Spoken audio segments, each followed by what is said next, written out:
What's up, lifers? It's your host, me, Adam S. Messinger, but you're not going to hear a lot from me today.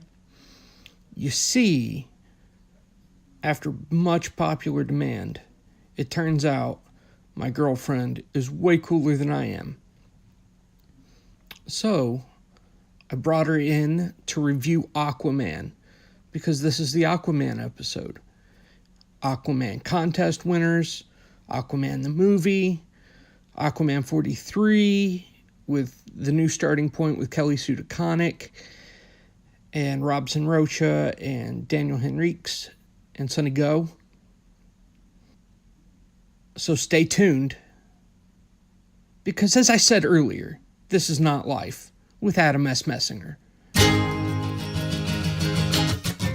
you're reading Saga or crying from the Muir, he'll deliver a sunset flip so hold secured. He's got comic books and wrestling all night. This is not life with Adam Messinger. Adam S. Messinger. Hello, everyone. Welcome to episode 47. First things first, we're going to get to winners of the contest. Now, if you've won this contest, the first place is going to get to pick what they want. Second place gets to pick what's left. Third place gets to pick what's left after that, because I'm a man of the people. So, surely there's a public drum roll sound effect out there. And our first winner, who left a hilarious review about my voice sounding like sex on the beach, while he is a friend, he also left the best review. And that is Junk in the Trunk Comics, Oscar Salinas. Congratulations, sir. For second place is BenX324, who says that he's going to start listening to the podcast. Well, he has started listening to the podcast on his drives to work. Thank you, BenX. And third place is Drop Dead Fred 82. He says he likes the intro music. He liked the Secret Origin episode and related it to how we all have secret origins of our own. So thank you very much for everyone who participated. I'm grateful. I'd love to be able to do more of this stuff down the line with all you lovely folks. So, as I said, with the winners of the Aquaman contest, this whole episode is Aquaman everything. I'm going to get into a very brief review right now of how I felt about Aquaman. I liked it. It was flawed, but I liked it. A little long. Didn't like the guy that played Aquaman's brother. Thought he was miscast. Jason Momoa was fucking badass. This movie did for Aquaman what I feel like Michael Keaton's Batman movie did for Batman, the 89 movie. And I feel like, while that is my favorite movie of all time, I feel like there's a lot of comparisons between it and Aquaman, but yeah, Aquaman not my favorite movie of all time, simply because the Batman movie has a lot of sentimental value attached to it. This, in the story structure and exposure, I felt like had a lot of comparison. DC definitely tried to play up the whole optimistic end of it and trying to learn their lesson from the dark movies. It had a happy ending. Jason Momoa was excellent. The visuals in it are worth price of admission alone. So I give it a thumb up. Go see it. On the not Dave Meltzer scale, I give it a peanut butter and jelly sandwich. So, without further ado, here is my beautiful girlfriend. You can't see her, but listen to her right now. Here's all her in-depth thoughts on Aquaman. Hey, this is Not Life listeners. This is Becca, Adam's girlfriend and favorite human being. So we're doing these recordings, he and I, separate today, well, for this episode, just because we didn't have enough time to record together, as I'm sure he told you. So I wanted to put in my 2 cents for Aquaman. We just went and saw Aquaman on the 19th in Elk Grove. We went to a 3DXD screening of it, and it was super awesome. It was so fun to watch. I really had such a good time. And here's my thoughts on it.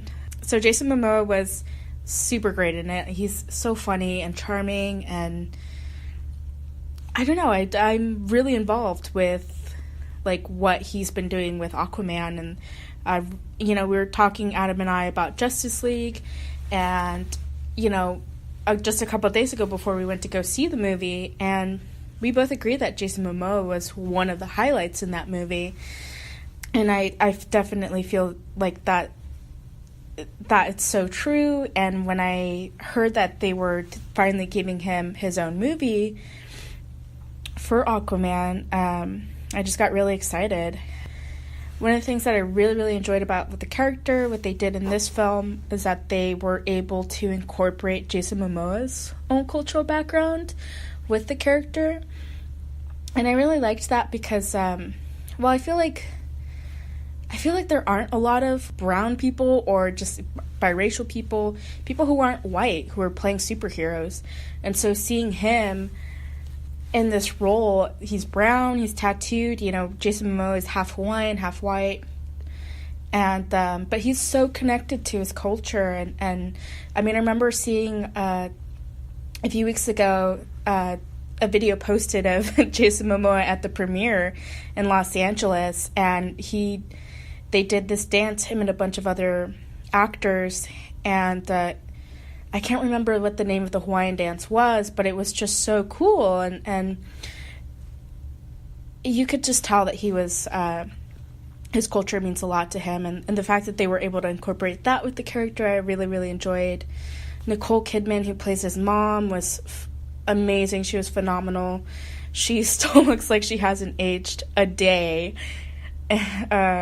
She's incredible. She always plays like really great characters. She always brings like so much empathy and just likability to her characters. I don't know, I really enjoyed her. She did this really great fight scene in the beginning of the film that was all in one shot, and I was just super impressed with her. I really enjoyed that. The other characters, the other actors in the film, I thought did really great. William Dafoe is terrifying. And they did this crazy CGI to make him look younger in one of the scenes, and it just blew my fucking mind. But he was great. I really liked him. The woman, Amber Heard, who plays Mara, I thought she was so great. She plays like the fiery redhead. She's the romantic interest, but she was tough, and she had so many great fight scenes in the film that I felt like she really went toe to toe with Jason Momoa, and so many of the fight scenes, like, she just really killed it. I really enjoyed her. I didn't really care a whole lot for the Black Manta character. I felt like if they hadn't included it in there, I would have been okay with it, but I totally understood why they put it in there. I didn't really care a whole lot for his suit. And if it weren't for Adam, you have to remember, I don't have all the knowledge in comics. I have, as Adam does, and I don't know all the Aquaman background information. So I really went into this movie kind of like a blank canvas, not really knowing what to expect, not really knowing anything about the character beforehand. And I went in really open-minded, and I really enjoyed it. I really enjoyed what they did with the story and what they did with the character.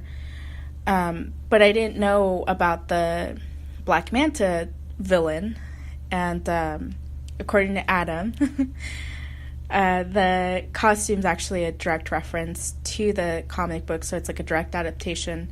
That costume, the way they brought it to life, he said that he thought that they had done it really, really well. I just didn't care for it. That's just me.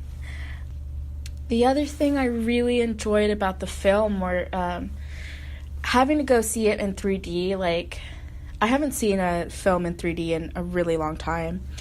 And seeing this in 3D was just so enjoyable.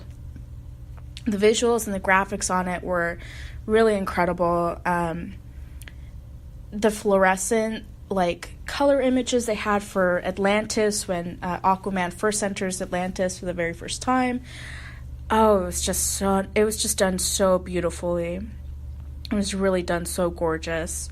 There's so many great landscapes that they kind of brought to different kingdoms, different worlds that you saw in the Aquaman. Other than just Atlantis, the world under the sea, and the way they did that I thought was really, really beautiful too. I really was into the Nicole Kidman's character gets exiled, and where she ends up, that city, like it was filmed, like the visuals for that one was also super fucking gorgeous. I just really, really was in love with it. So yeah, I really enjoyed watching this in 3D. I thought it was money well spent. I don't know, I was really into this movie. It really hits the top 3 for me. I would say Wonder Woman hits top 3 for me, and I would say Man of Steel, because I really liked the Man of Steel. I remember going to go see that in theaters for the first time when it got released years ago, and I really enjoyed that. So I would say this is top 3 for me. It was really fun. I know DC's like pumping it as like one of their biggest and best films. I don't know if I wouldn't say it's like the best film of, for that DC's put out thus far, but it definitely hits top 3 in my opinion. I haven't really read reviews just because, when I really enjoy something, I don't like seeing it being torn apart. And, I feel like I read too many movie reviews where critics really go in there and they just kind of they'll rip movies a new one, especially with superhero movies. But I think the only downfall for me was it felt really long, so I could have gone with having seen like 10 or 20 minutes less of this. But the other gripe that Adam and I had discussed was the character of Orm, Patrick Wilson, who plays Jason Momoa, Aquaman's half-brother. I feel like that actor always plays douchebags, and this is just another case of him playing another dick, and he does it really well. I'll admit, he plays douchebags really well, but I feel like a different actor with this role could have done something different, and that would have been cool. Other than just like you end up feeling like you just don't like this guy from the beginning, and even at the end when Nicole Kidman saves him from like being sacrificed to the bottom of the trench, like the trench creatures, I was just like, yeah, just get rid of him. Like, we don't need him. Why do we need him?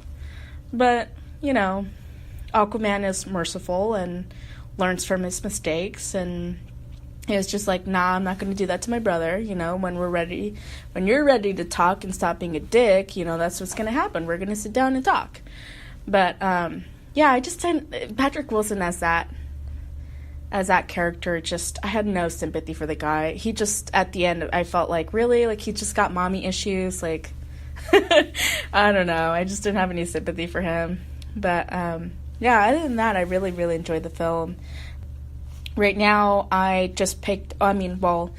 as of this week, I picked up on Wednesday Aquaman issue 43. If you haven't read it, please go out and read this. This is so good. Kelly Sue DeConnick is doing an amazing job. She's just killing it. She's really fucking killing it. Her writing is always so good, and it gave me everything I wanted. And, you know, what she's doing with, I don't want to make any spoilers, but if you're reading the comics, Aquaman has got this whole amnesia plot that they're working on, and he's trying to figure out where, not where he is, but who he was and what he's doing and the place that he's at, and he's trying to figure out how to get his memory back. And I really enjoyed what Kelly Sue DeConnick did on that first issue that she's now helming on Aquaman. And I'm really excited to see what else she's got in store for us. And, the last thing I want to say is for the people who are winning from the raffles and the cool contests that Adam is putting together, congratulations, and keep it coming. Give him reviews. Talk to him about this stuff. Talk to me about this stuff. We both really enjoy having conversations about comics, wrestling, whatever, life. But yeah, this is my favorite podcast, and hopefully it'll be your favorite podcast too. All right, well, talk to you guys later. Bye. That's it for us today. Thank you for listening. I'm grateful. I appreciate it. Thank you, Rebecca, for sharing all your thoughts on Aquaman, the comic and the movie. Our editing today for this episode was done by Kevin Lane. Our theme song is done by Dan the Wine Massacre. Go to danthewinemassacre.com. Support them and their music. They are great folk. In fact, they're great folk punks. Visit me on all social media at Adam S. Messinger. That's Twitter, Facebook, Instagram, anything that's in anything. I'm on Reddit at Adam S. Messinger. You can find me there. You can find me all over the internet. I did albums. You can find me on Bandcamp. You can buy them, which I don't think anyone's ever done. But you can do it if you want. I won't judge. Dan Faughdner did our graphics. And with that, I'll see you all next week with a tale of what it's like to work in a comic shop, I figure. Post-Christmas, everyone can relate to that retail hell. So thank you very much. I will see you all next Friday.